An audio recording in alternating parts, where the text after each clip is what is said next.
يبقى 3 المثلث القائم على الأب والأم والابن. يبقى اكتمل المثلث كده. أولهم ورابعهم أي الوارث رب العرش العظيم، لأن أولهم وثالثهم ربنا كان الخاتم، وصاحبه بقانون نبئهم تنوب عن الخاتم، وصاحبه من يصدق ويقول آمين، حتى نعي من يقرأ علينا القرآن نولي من يصلح ومن يا أخي 5 مع الله نرى بعضنا بالشكل الصحيح، حتى لا نقع فيما يسمى ارجعني أن أعمل الصالح. قدامك الصالح فلا تتكبر يا أخي الفاضل. يا عم هلال علشان أنا عيان وبنخبط فوق بقانون طور كفاية بيلوش ما هوش عارف رايح فين. في مادة سوداء بيطلب من ربه أنها تنقشع عنه لأنها أم. وعنكم بقانون فرض كفاية.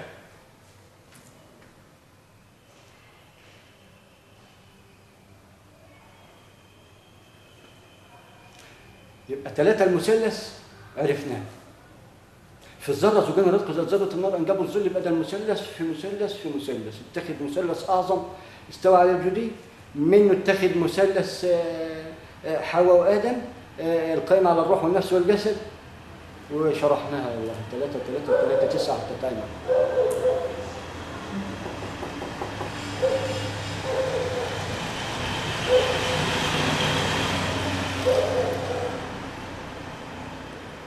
رقم 4 يؤدي إلى التورث كما ذكرنا، لأنه الوارث من قبل ومن بعد، وله الوحدانية وكل الأزواج مالكها. وها نحن يوم الدين اللي فيه حسابات علشان هنطلع في يوم لا دين خلاص. اللي كان له دينه هنا مقياس ارتقى على درجته في عليون أو عليين. يبقى 4 كما ذكرنا عناصر الذرة 3 زوجين ذرة النار، ما بيلتصق بها عنصر ثاني برضه قائم على 3 لأنها ثلاثات وكنتم أزواجا 3. هنا المؤدية للتفجير. ما هو ده اللي انت فالح فيه. فيه قدامه نور مقابله نور، نبحث عن النور عما هو يبحث عنه الناس وعنه غافلون. يسمى بجبل النور حتى الآن مظلم، لأن أنت الجبل يا سيدي، ولن تبلغ طول إلا من خلال العلم. تنجعز ما كان نفسك تنزل 3 شعب، رجلك في 70، رأسك يحمل عرش الرحمن، لأن اقتص منه ذرة وهو قائم على وهن مؤدي إلى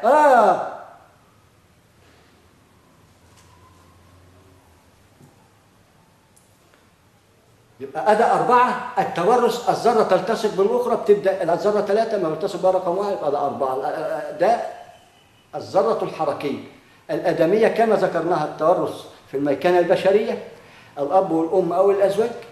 المثلث عندما يأتي الثالث اللي هيؤدي للتورث بقى إيه؟ خليفة، من يستخلفه بقى من عشان نعم.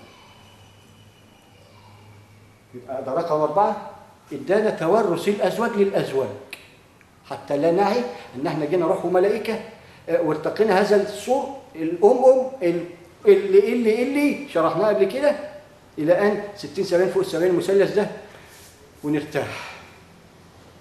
كبد وعصر ما هو يرتقي، احنا نعصر لانها سنه، ما ينفعش ترجع ولا يقف لك الدنيا ولا لازم يكون لك مقارب هنا في القرآن والسنة. وأنت رقم 3 اللي هتؤدي لفلقهما ميمنة وميسار. ميمنة ارتقوا الكتاب عليون، ويضاعف لمن لهم هنا مدد من خلال الدعاء لهم والتسبيح لهم عن علم، حتى نعي ازاي تتعدى الحناجر بالعلم. يبقى أنا رقم 4 أزواج فأزواج ترث بعضها من تراب لتراب قائم على الدفع الذاتي وقضاء الناس والحجار ونقوصها من أطرافها من الأنفس والذرات. وله لمرسعون علشان 3 المزيد يلا هاتوا ده. ما هو لو ما بيحبناش ما كانش خلقنا وكترنا وخلانا أعظم هذه الملائكة اللي منها البرص والتعبان، وهم لنا مقاييس ومنا من لم يحصل علمه إلا جناح بعوضة، وعندما تتحدث معه ترى ديناصور لم يخلقه الله بعد. ده حاجة عجيبة. الكبرياء على العلم، مع العلم إنه يعلم إنه سوف يأتي الطائع والزاحف والطاير، بر ووقاه. ما هو بر على الزوجين، بر مائي وبر أرضي وبر جوي. أملاح في موالح. ما بقينا سردين لا نعي إلى أين. لهتنا الكترة وهي عند الله هوى، لا نراها بعين الله مرة أننا هوى في هوى في هوى نرث هوى، ولكن عظمة العمل هو الديناصور اللي هيطلع من سعادتك ولا انتهى عنه شيء وشاطر. يا أخي أنا زعلت منك. يبقى ده 4 التورث. ورث إيه؟ الدائرة المغلقة. إيه هي الدائرة المغلقة؟ 5 عناصر: الماء، الهواء، الماء، النار، التراب، الهواء، الحديد. منهم اتبنت المناسك، ومنهم خلق آدم نواة العشر 8 أنعام وآدم وحواء.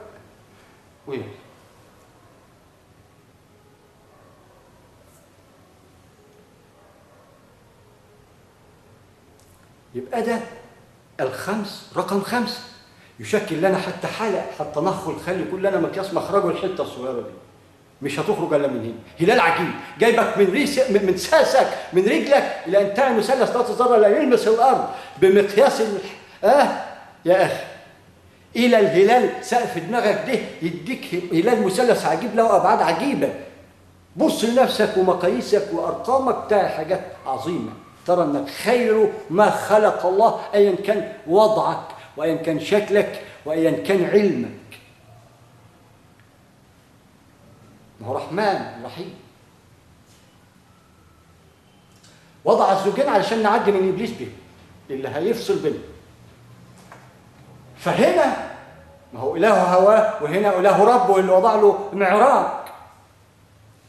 قلنا له معراج اهو حتى نعي الذره المشبهه وشبه لهم وبقانون متشابهات نعي اليه.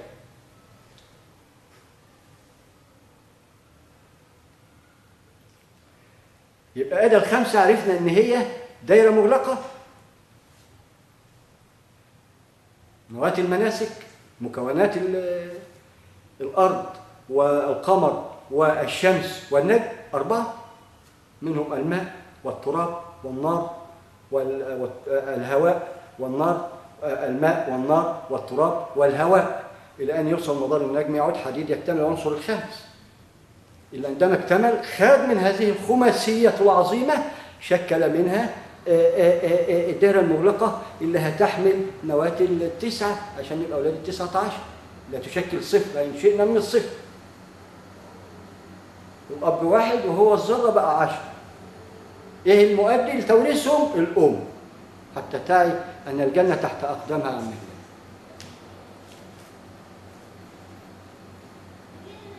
إلى أن تعي الأم الكبرى الأرض وهن وهن وهن، شوف الوهن إلى أن تراه في عمد ممدد. قانون الذرة شرحا.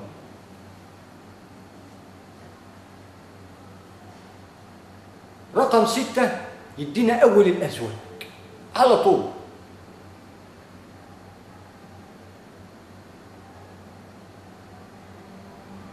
ليه؟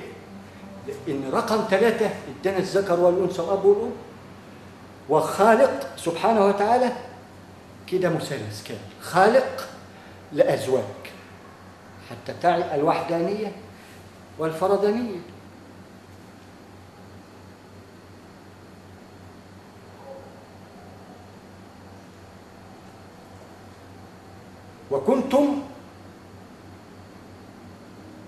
وكنتم دي مقياس يؤدي إلى الآن بقانون ما زلتم المؤدي إلى اللانهاية بقانون التوارث بالمكانة البشرية.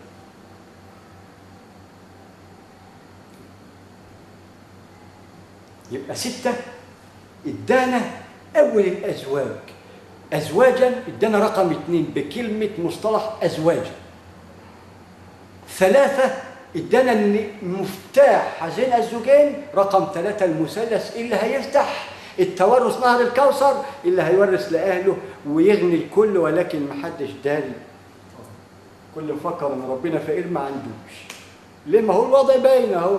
موت الدنيا علشان حته هيقعد فيها، موت الدنيا عشان يا اخي تقوى الله في المثلث القائم على 60. الصفر الذره، الست اول الازواج لسه ما اتنشأتش، لسه بتتنشأ اهي. والسبعين حتى نتدبر ذره السبعه اللي هي السبعه ايام التي تحت 7 المثانه مفتاح ان يكمن بداخلها المثلث نواه الذره. هيجي سريع كده يوم نصيب لك واحد عشان تعرف الفلك من 11 بعد تكامل نواه المنظومه الرقميه القائمه على 10. هنا الفلك. عندما تلاقي قانون الفلك ما كنتش عديت نواه الاشهار الا ما عرفت يعني ايه الرقم نوع ما توقفش عند 99.9.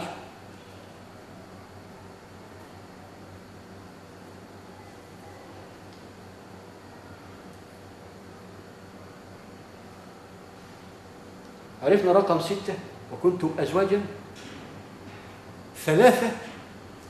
هنا عرفنا إن المفتاح 3 وكنتم قائم كذا وكذا، والمفتاح أدى إلى فتح أزواجا 3. فتح إيه؟ 7 المثانة. 7 هندخل بقى 7 المثانة بهذا المفتاح. نرى 7 المثانة. 8 نتعرف على حملة عرش الرحمن. اعرف بس انت انا قايلها والله. وبيحملهم بشكل حركات دائمه تعمل بالدفع ازاي بكل العناصر البشريه والذريه واللامرئيه.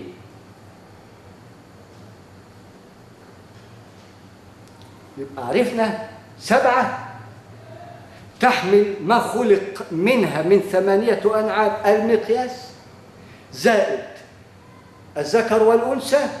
كذلك تكونت نواة العشر المؤدية إلى رقم 9 تصل إلى جبل عرفة. نعرف يوم التعارف والتلاقي والتصالح والتدبر والتداول فيما يرضي رب العرش العظيم. خير مناسك العلوم، أي العلم خير منسك.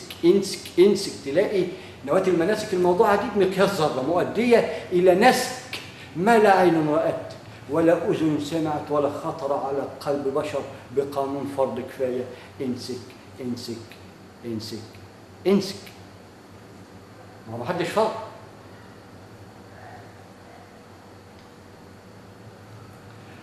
رقم 10 يبقى احنا عرفنا رقم 9 ما هو بني آدم بقى اللي هيشوف بقى تسبيح الذرة اللي بتسعى اللي بتشكل سبحا طويلة للنجم ويعود منها الحديد ويعرض الضوء المؤدي إلى نور حمل عرش الرحمن اللي هو أبيض. تدبر الظل بمقياس ذرة المؤدي إلى ظل بمقياس مجرة، وأنت هو ولكن بمقياس ذرة لأنك بتتكلم بلسان حاله تمتلك جبروته ولا تعي قيمتك عند الله يا أخي. إنك هنا بتخرب وتهلك في الحرف. تقوى الله في نفسك لأن دول أهلك كما أنت أهلي، ولو كنا نستحق غير ذلك لأعطانا، ولكن يوجد ما يسمى التوبة، التوابون، التوابين، التوابة. ابدأ بقى بالأزواج وخش بقى النواة العنصر شعبة. اشتغل أصل هشغلك لأن نازل لا محالة بقانون المثلث القائم على 60 70 فوق 70 وأنا أستعجل رب العرش العظيم.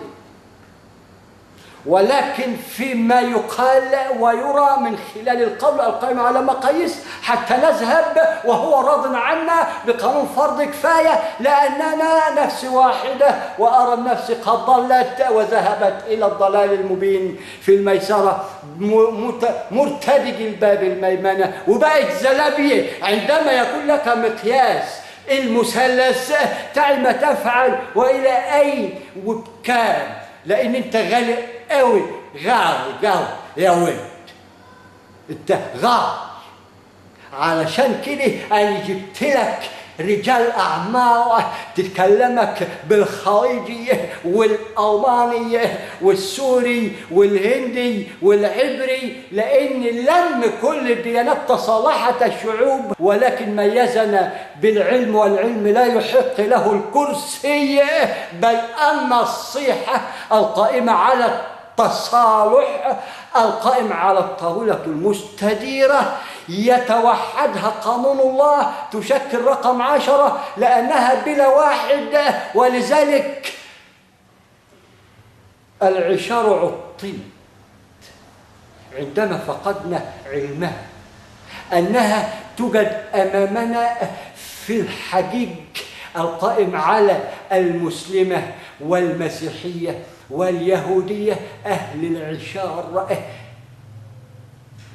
ويجهزوا لهم زلابية الضالين خلف الجبال، خلف هذه البقعة المباركة اللي هتحمل مارد عظيم، تصالح وجاب لنا بيزنس واشتغل وكل وأنجبت وربت، وتصلح حال الضلع الرابع اللي في الكعبة اللي انهار على دماغنا ولا ندري أنها فرضت علينا أن نحقنها بمادة الذهب حتى نحافظ على لمس على لمس الأنبياء والصحابة لهذه الحجارة الكريمة، ففرض علينا بقانون الثراء الفاحش القائم على الفقر الأفحش مثلث الله يطلع لهذه الكعبة، ولن يطلع إلا عبر شركة الدائرة الثلاثية بأمر الرحمن الرحيم. وأنا أعلم ما أقول لأن معي الله سبحانه وتعالى من خلال علمي وعلم الأخوة الحاضرين، وفيه ما لا عين رأت ولا أذن سمعت ولا خطر على قلب بشر بالقانون.